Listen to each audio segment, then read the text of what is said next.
Hey guys. So, today we're going to be talking about something that is a very controversial topic in our society at large, let alone in the Christian community. But it is very necessary, I believe, to talk about because it is something very real that we are dealing with in all areas of life nowadays. And it wasn't something that I wanted to talk about just yet. I knew he was going to have me talk about it eventually, but I guess this is what we're going to do. So, and again, this video may upset some people. It may make some people angry. But I'm going to do my best to speak truth. And again, these videos are based off of testimonial things. So these are things that I have experienced, walked through, and have somewhat, I guess, empathy and authority on speaking on because I have experienced them. I'm not just generically throwing these things out here about a group of people that I know nothing about. Okay? So anyways, all that being said, several years ago, I developed a friendship with this girl, and we got very, very, very close. And we clicked very fast. I mean, it was one of the greatest friendship I've ever had. I mean, she's to this day one of the best friends I've ever had. She was amazing. And we were friends for a good while before she told me that she was bisexual. And at this point, for me, was hard because up until this point, I didn't have anyone in my life, in my circle, anywhere who was homosexual to any orientation. And so up until that point, I was very conservative Christian, kind of raised up, homosexuality is wrong. All people who engage in it are, you shouldn't be around them, like they're sinners, stay away from them kind of thing. And, straight up, if you had asked me prior to this friendship how I felt, I'd be like, I would give you a straight up, it's wrong. Don't even it's wrong. Just dismissive, just wrong, whatever. They shouldn't do it. That's the end of the story. And that is a good answer, I suppose. Also not. Because I didn't recognize their struggles as humans. Because they are human. They are people, they have struggles. And this is a struggle, okay? And so I never had empathy for them because I had no point of reference. It was just a sinful behavior that I dismissed until her. And so she was my best friend. And I loved her dearly. And when she told me this, I was like, well, dang, now, how do I proceed with this? How do I move forward with this? Because I can't just say, oh, you're wrong, and then ditch you on the side of the road and never speak to you again. I couldn't do that because she was my best friend and I loved her. And so it was just, how do I continue to be your friend without supporting you in this sin that I know is wrong? And that was something that I really struggled with for a little while. It's like, how can I be your friend? I want to be your friend. But there was a battle going on inside of me as a Christian and as a friend. How do I be your friend? And how do I be a Christian at the same time? And that was a big problem for me at the time. Okay, I kind of got ahead of myself. Before she told me, okay, we were really good friends. Let's backstep a little bit. Let me go back a little bit, okay? This would have been really great had I remembered to tell you first. Anyways, it was before she told me. We were really, really good friends at this point. And I remember one day I was sitting out on the swing outside of our house, and she had gone inside to get something or something. I was sitting there by myself, and I was just sitting there contemplating how great our friendship was, and like how much I loved her. And I remember distinctly thinking, I understand how people would choose to be in a relationship with someone who is the same sex as them, because like I love her, she's awesome, I could totally just like spend the rest of my life with her, like, and those thoughts, I was feeling those thoughts, and those feelings, I was just feeling that. And I distinctly remember Jesus saying to me, remember these thoughts, remember these feelings, remember them. And I said, okay, I'll remember them. And then a few months later is when she told me that she was gay, and I was like, oh, okay. I understand how you feel. I understand it. I get it, but I don't know my role now. Like this is a struggle for me to figure out my role. And he reminded me of that, and I did love her. I loved her like I've never loved a human being before. It was a very unique affection. It was very dear. I don't know. I can't even explain it. And it could have very easily been mistaken for romantic love. Very easily. Because, it was a very intense feeling. And,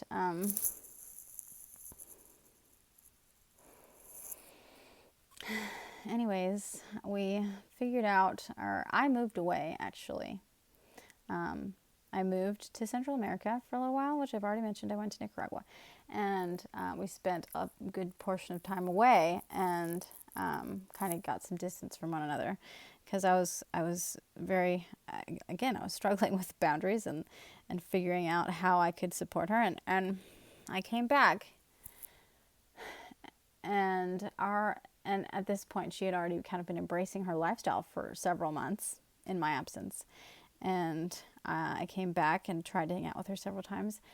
And it was very difficult for me, because she wanted to talk about things that I was not comfortable talking about. She wanted to watch movies that I was very uncomfortable watching. She wanted to listen to music that I was very uncomfortable listening to.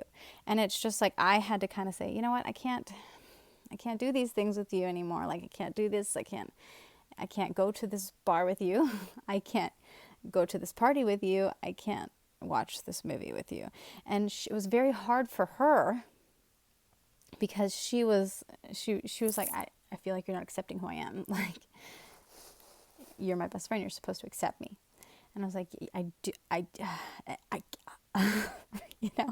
was like, I love you, and I am here for you. Like, I'm not going to go anywhere, but I can't, like, it was hard for me, because I couldn't embrace her in the way that she wanted me to, and so it was a very difficult time for us to figure out those boundaries. And eventually we did.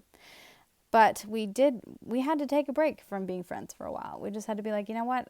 I can't accept these things that you're doing. I can't support these things that you're doing. I love you as a person, and I am here for you. If you need me to do something for you, like if you need me to rescue you from somewhere, I'm there. If you need me to just chill out and hang out with normal people, I'll be that for you. But I can't go to these places that you want to go to, and I can't do these things. I just can't. And that was hard. That was hard for me. That was hard for her. It was just hard. And, that was just a very difficult time, because I knew, like, and there was like a period of time, like just very, like, I wouldn't even call it a period of time. It was like a moment in time when I sat down and like thought about it. I was like, you know what, we could just, maybe I should just embrace this lifestyle, and we could go live together and enjoy the rest of our lives together. But even in contemplating that, I knew that we would have to relocate, that we would have to leave everyone we knew behind, and we would have to go be ourselves somewhere else where no one knew us, because I knew, and even if we did that, like, because of all the people around us who would speak, truth into us, even if we did relocate, I knew in my heart that I would never truly accept and be completely comfortable and completely 100% okay with this lifestyle, because I knew in my heart that it was wrong. Okay, I knew deep down, I knew it. And I could never fully walk in total freedom in this lifestyle. And I contemplated it for this long, but I knew that it would never work for me, because I knew in my heart that it was wrong, and I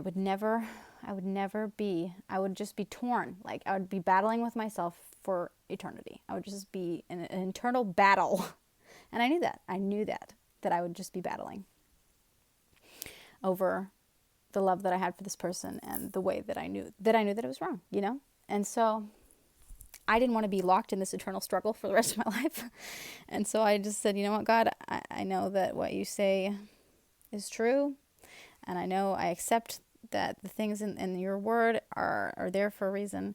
I may not understand them completely, because my human heart, even to this day, I know so many people who are actively engaging in this lifestyle, and who are also, some of them are walking in their Christian life, and some of them have completely abandoned their Christian life and are completely accepting the sinful behavior, and just completely out there, and it's, I don't know, it's hard, because the word says that it's not right. And in my human heart, I say, why isn't it?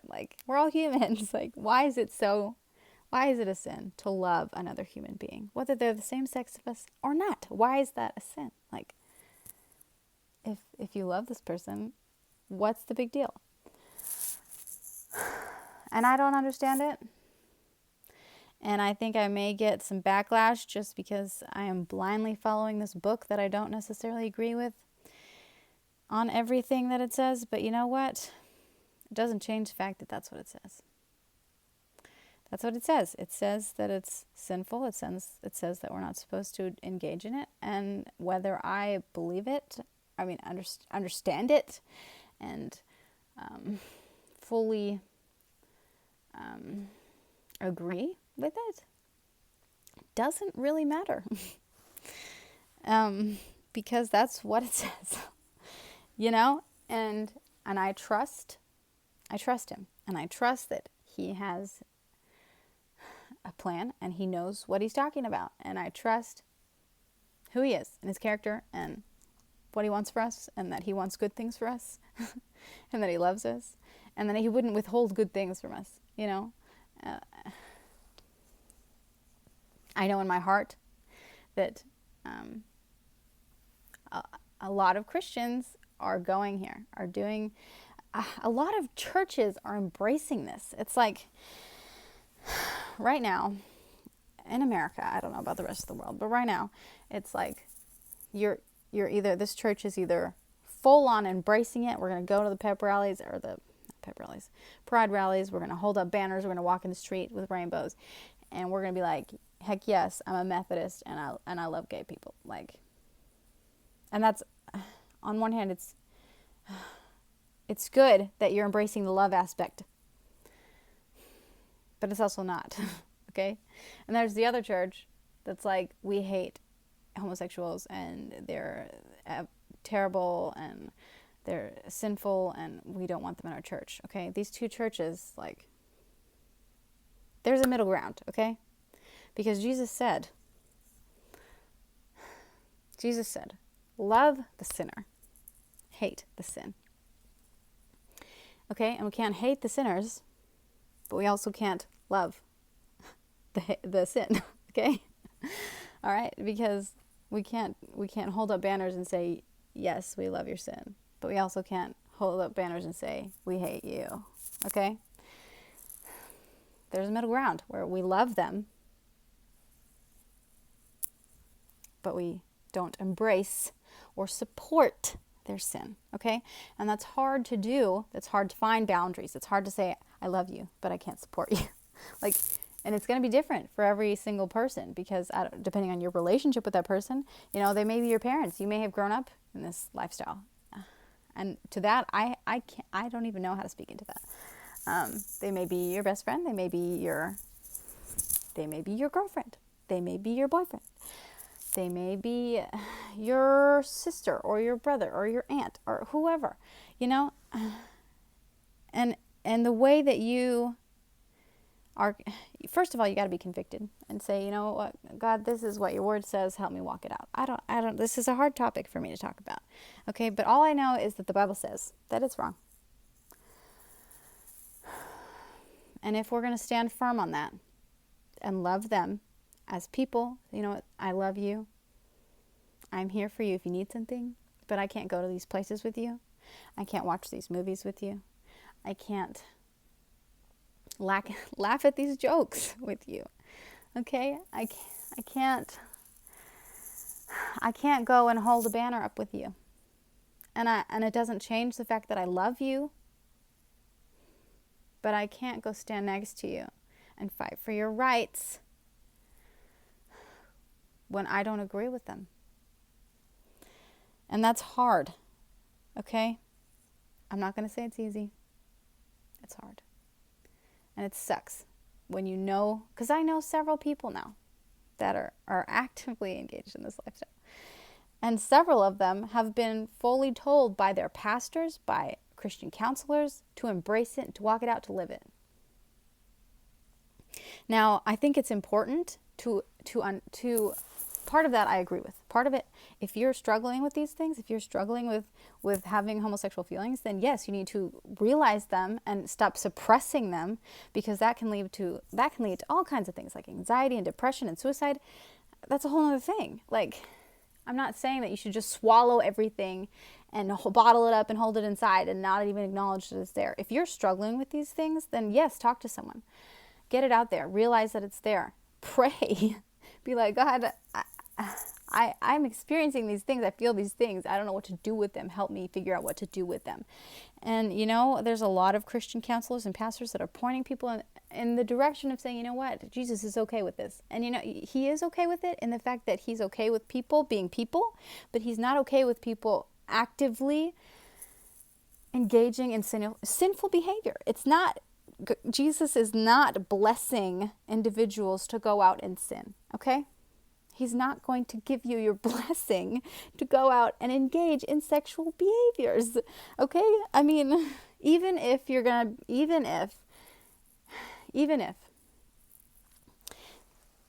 like you're going to sustain and you're going to, wait until marriage, and then do I agree with like homosexual marriage? That's a whole other thing. Like, no, I don't.